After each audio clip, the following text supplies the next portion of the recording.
Hello, hello, hello. It is Dr. Naisha Cherry, your mind and body coach, your yoga instructor, fitness instructor, and personal trainer, here today to talk to you about why you should practice self-care daily. So tune into this video. Let me know what you think. Are you a daily self-care practitioner, or are you a weekly self-care practitioner, or are you someone who just put yourself on the back burner and never practice self-care? Comment below, let me know, and then tune into the video and let me know how you are going to change your self-care practices. All right, I'll see you in just a moment.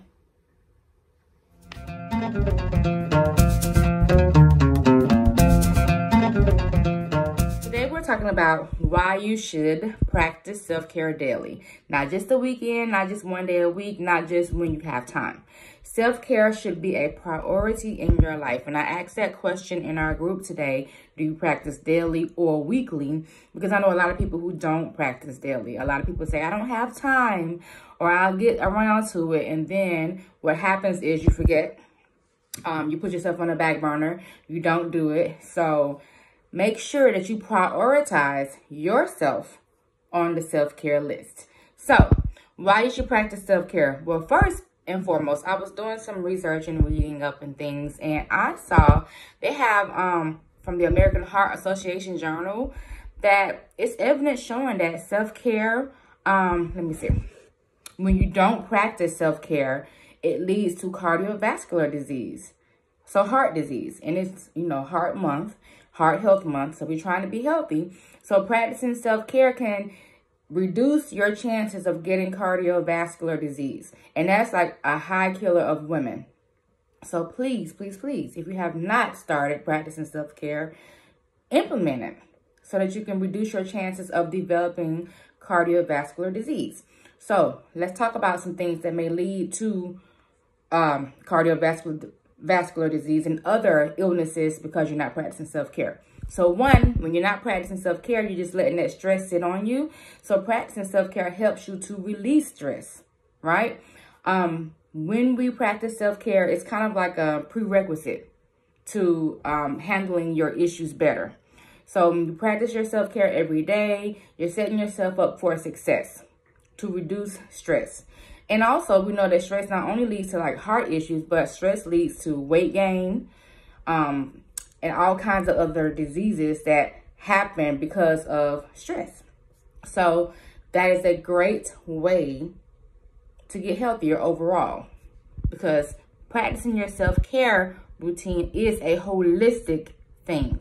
It's very holistic. It's not just one type of self-care. We have multiple types, minimum 6, but plenty more that I don't even talk about in my self-care ebook. I talk about 6 of them, but it's more. So just know that there are so many different ways to practice self-care. When you practice self-care, it helps to improve your quality of sleep. Because when you think about it, people who have trouble sleeping have a lot going on in their heads. They have a lot on their minds. So when you practice self-care, you help to mitigate that, to release that, so that you can get a better night's sleep. It helps to improve your confidence, because when you practice self-care, that means you love yourself more and you are more healthier. So when we're healthier, we automatically have more confidence because we're feeling better about ourselves. So definitely practice self-care. It also increases your productivity. I don't know about you, but when I'm not having a good day, I'm the queen of procrastination. But when I practice my self-care, it gets me on top of things. And so I knock things out way more quickly when I'm in a better headspace for my self-care, when I'm in a better physical space for my self-care, when I'm in a better emotional space for my self-care, a better spiritual space for my self-care. I try to cover all those things when I practice self-care. And I try to practice my self-care every morning in my morning routine.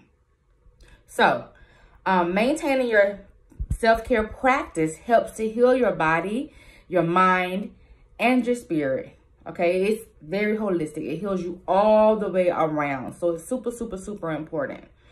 All right, so some examples of how to practice self-care, just in case you haven't heard me say it millions of times.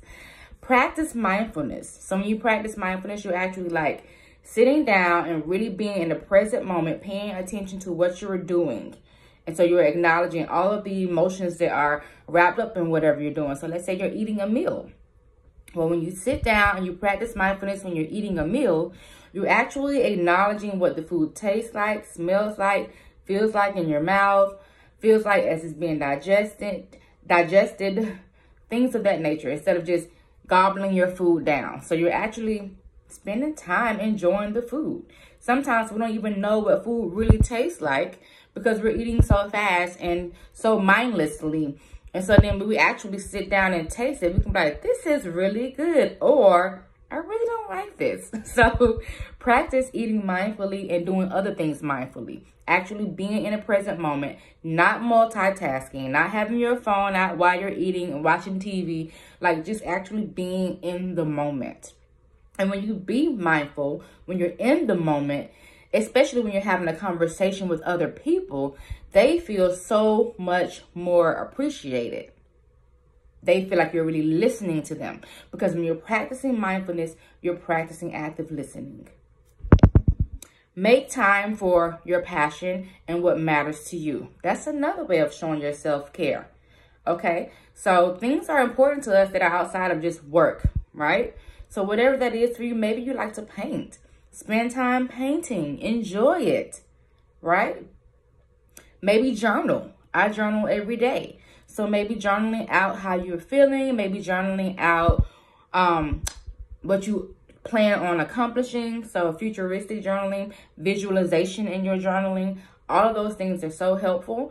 And it makes you more productive too when you visualize what you really want via written form, so then you can make it happen. You can see it as you're writing it, and you can make that thing come to fruition. Getting proper rest. There's another example of self-care. So I asked that question too. So going to bed early enough and getting up early enough. Getting enough rest every single night. You should strive to get at least 7 hours of sleep so that you can make sure that you are energized and ready to go the next day. Maybe reading. So finding a book that interests you, that you want to read about, and it doesn't have to be informative. It can be something that's just like fiction. Because sometimes finding that source of escape is helpful. It helps to calm us. So reading for pleasure is always great. Maybe listening to music. That's wonderful. It helps you get lost in your thoughts and just enjoy as the day progresses. Meditation, that's something I've taken up this year because I've been saying over and over, I want to meditate, I want to meditate. And I really wasn't doing it. I would start, stop. So I downloaded Headspace. I paid for it, which makes me say, yes, I'm going to do it. And so every day I'm doing it. I have the 365 plan on the app. And so I am meditating every day. I'm up to 20 minutes. It's hard for 20 minutes. 10 minutes, easy peasy. 15 minutes is okay. But 20 minutes, I'm like, ooh, Lord, I'm getting antsy. But it's all part of the process. And I'm learning and I'm getting better and better and better. And I feel better when I meditate. So meditation is also like a type of mindfulness. It gets you in that present moment. So it's super, super helpful. And it makes you better for other people. It makes you a better listener. It makes you so much more compassionate. It makes you more understanding, more patient. So meditation is just super helpful all around. It teaches you how to breathe better. So I highly recommend meditating. Positive affirmations. Those are super, super helpful. Every day, have your affirmation for the day. How you want to proceed. I have an app called I Am. I love it. I posted an affirmation from it today that said, I am worthy. And so reminding yourself of these things, showing yourself love. I am worthy. I am beautiful. I am strong. Everything I touch prospers. Like whatever affirmation you need for yourself, for your business, for your life, take it on, y'all. So affirmations are super clutch. All right. Trying something new. That's another form of self-care. When you try new things, because we should always be learning and challenging our brains. When you don't challenge your brain, it starts to die on you. Who wants that? So challenge your brain so that you can, fend off Alzheimer's and all those kind of dementia, because that's what happens. Like, we need to make sure we're using our brains and making them work for us so they don't die on us. So yes, trying new things. Let's see if there's anything else I want to say. Oh, unplugging. So sometimes we need to unplug from social media. Put that phone down. Go enjoy nature, which is another thing. Go for a walk, go enjoy nature, or maybe just whatever form of exercise is fun for you. Do that. That is self-care. Now, if you're doing an exercise that you hate, I wouldn't call it self-care. Yes, it's healthy for you, but you hate it. So find something you love to do for exercise. Maybe walking, maybe swimming, maybe dancing, Zumba, yoga, Pilates, bicycling. There are so many different forms of exercise. Find something you like or love and do it regularly. You can always challenge yourself, maybe going further, maybe spending more time in the exercise, maybe adding weights if it's something that you can add weights to. But definitely move your body. So those are examples of self-care. Keeping in mind, self-care does not have to be hard. It shouldn't be hard, y'all. It shouldn't be hard. It should be very easy for you to implement a self-care strategy every single day. So I have a morning routine. Y'all have probably heard me talk about that more than one time, but it's super important. I have a morning routine. I wake up, I read my Bible, pray, journal, meditate, and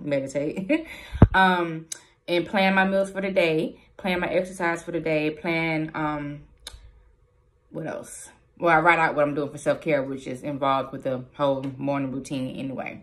And then once I get all that done, I may or may not exercise in the morning, like Monday through Friday. It definitely happens in the morning. Today, I haven't exercised yet, but guess what? When I get off this live and get done with this whole video situation, I will be exercising. So it will be happening. It is planned. It's going down. So just keep in mind that, you know, it doesn't have to be that much for you to actually implement your self-care routine. Choose things that matter to you, that really help you be proactive in dealing with stressors, and having a mindset and emotional stability that support what you want in life.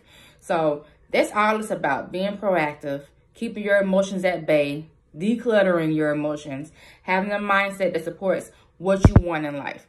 So if you're finding that you're all up in arms and always stressed and something's always bothering you and you're always upset and all those things, you need to spend more time taking care of you. I am a mind and body coach. If you need support, know that I'm here to help you. Reach out for your free complimentary clarity call, and we can talk about how I can be of help to you. But I want to be of help to you, so make sure you sign up for your free complimentary clarity call. We can talk about how I can be of help for you, see if we're a good fit, if you want to go further and working together. And keep in mind, I have two options. Option one, we meet every week virtually on Zoom, and we communicate throughout the week via text and email. Or option two, we meet once a month via Zoom, and we communicate via text and email throughout the week. So you have your options. There are two different price points. Just keep that in mind. The less expensive price point is, of course, only talking once a month. But whatever floats your boat, whatever works for you, I'm here to support. But once again, I am Dr. Nyesha Cherry, your mind and body coach, yoga instructor, personal trainer, and fitness instructor here at your service, talking about self-care. And I will see you next time. So if you have any questions, make sure you put them in the comments. Make sure you let me know what you're going to take on to implement a self-care strategy every single day. And don't forget to share this video with your friends if possible. All right, y'all. Love you. Bye-bye. Thank you so much for tuning in to this video about why you should practice self-care. I hope you got some nuggets from it. Let me know what you think below. Let me know what you're going to implement and why. And let me know what you want to hear about next. So once again, as always, please like, comment, share, and subscribe to my channel. And I look forward to seeing you next time. All right. Bye.